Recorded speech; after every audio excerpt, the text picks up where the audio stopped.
back sa ating video, tutorial number 3 sa ating point of sales or grocery system. So guys, in the last video, nag-query po tayo dito sa ating ChatGPT para magsulat po ng SQL statement PHP code para po mai-connect po natin yung ating registration form na ginawa natin sa unang video. So, ito yung HTML form sa unang video na generate po ng ChatGPT. So, sa second video po is nag-query po tayo sa ChatGPT para magsulat po or bigyan tayo ng codes SQL statement para makunik po natin yung form natin sa ating backend or sa database. So ito na nga po yung binigay sa atin sa second video. So in this video po sa tutorial na to is gagawin po natin is gawa tayo ng login form gamit pa rin yung ChatGPT natin. So punta tayo dito sa baba. So mayroon dito guys, so security improvements recommended next. If you want to do this, I can add login system registration. So pwede natin i-click po guys. Tingnan po natin kung gagawan ba tayo ng login system registration. Good modus for your system of your types. Below is simple but offer login system registration that work in the user's table already created. So login page po. Yan po. So login page plus login.php. This file shows the form and handles login. So ito na nga po, login.php. Pero siyempre, yan po. So bali dalawa po yung so ito na nga po. So pwede tayong gumawa ng login.php at login page. PHP po, ilagay dito sa So yung gagawin po natin is i-copy lamang po natin to guys. So copy natin yan. Punta tayo sa VS Code.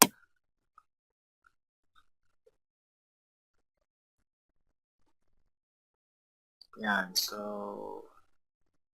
ito guys is yan nga index.php register.php. So index.php. So index.php register.php. So ito po yung index.php. Ito po yung registration.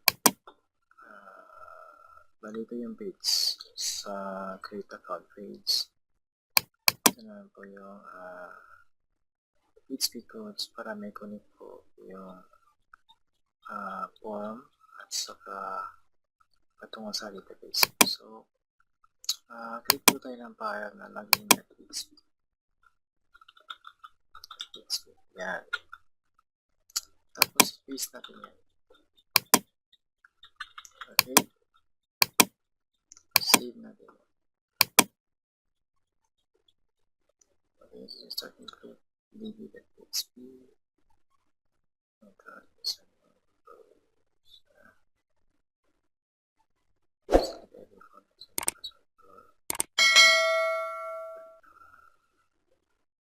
So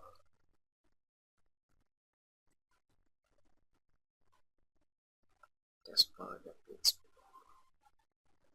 So pwede tayong gumawa ito guys. Kahit blanco lang po muna. So yan, gawa tayo ang file, bagong file, dashboard.php. Yan. At punta tayo sa ating browser. Dito po is grocery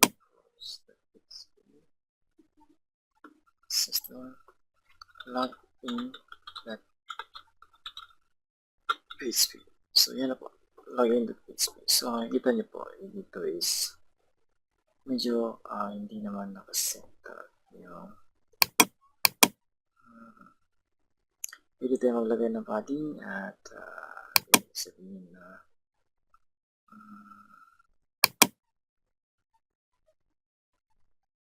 pwede natin editin po yung actually yung naka-login that PHP dito.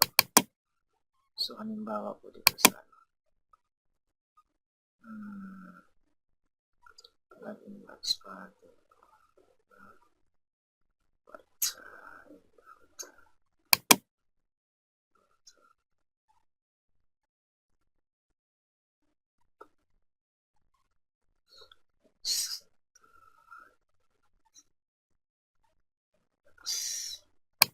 so dito po para makita natin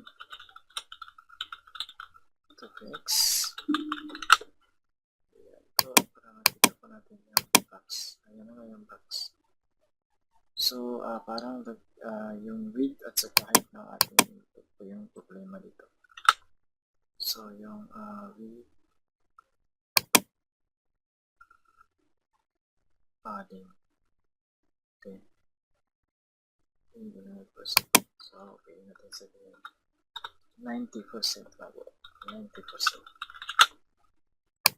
Yan nga 90% or 95%. So 95%. At saka yung button natin guys. So pwede po natin yung button po natin is 95.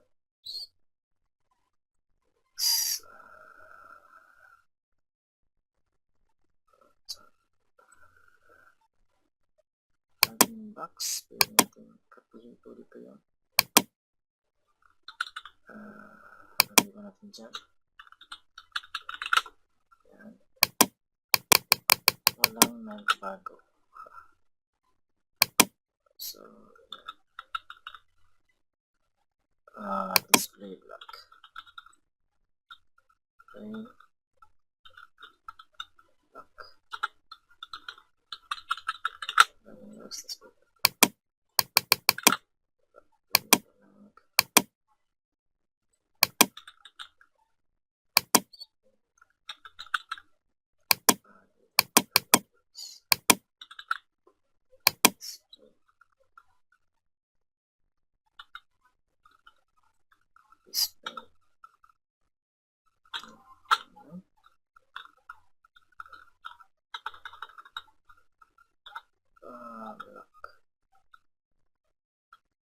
So, wala pong display block ang login box po. So, yun po yung login page natin. So, i-customize lang po natin, i-realign lang po natin yung button dito para po kung ano man po yung adjustment na kinakailangan po natin gawin. So, pwede po natin i-center ang button or kung ano pa man yung gusto natin na magiging design po sa ating login po. So, nasa sa atin na po yan. So, ang mahalaga po muna ngayon is yung work po yung login process po para po makipag-navigate tayo sa dashboard page o makapag-login tayo. So, for now, hayaan lang po muna natin kung ano man yung design po. So, dahil nga dito is yung sa user natin is gender TBR password. Okay, so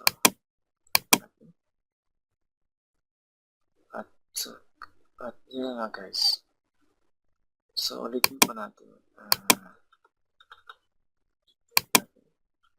user not found. So, halimbawa naman is mali po yung password natin, invalid password. So, lahat po is gumagana. So, goods na goods po guys. So, yung mechanics po ng ating point of sale system na ginawa natin dito sa ChatGPT po yung ginamit natin. So, sana po yung nagustuhan niyo po yung video na to. So, kung ano po yung mga design na kailangan niyo pong i-improve is piliin niyo po yung i-customize po pagkatapos niyo po na magawa po yung login process po, yung logic po sa backend po. So, dahil po gumagana naman po yung login natin na mechanics po. So, tanggalin naman po natin itong outline po. So, yan po guys. No? So, makikita niyo po na ito po muna yung form natin. So, pero kayo na pong bahala kung paano niyo po pagandahin yung mga login piece. Ang mahalaga po muna sa ngayon is nag-work po yung back-end logic po para makapag-login po yung users natin. So, in the next video guys, papatuloy po natin yung project na ginawa natin guys. So, I hope to see you in the next video. Kung meron po kayong mga katanungan, isulat nyo po sa comment section. Don't forget to like and subscribe po sa video na to.